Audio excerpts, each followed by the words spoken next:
Česká republika, rok 1924. Don Achillery stvrzuje kontrakt podání packy. Jeho náplní je nájem smečky na špinavou práci.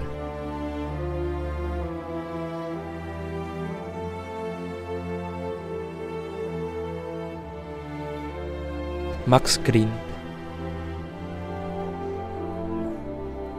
Filip Krznár.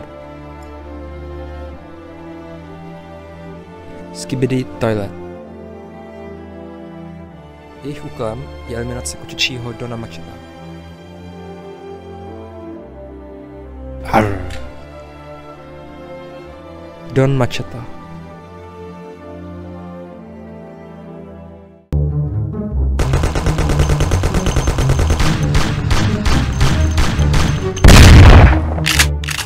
Kočky byly v převaze a tak nakonec neuspěly.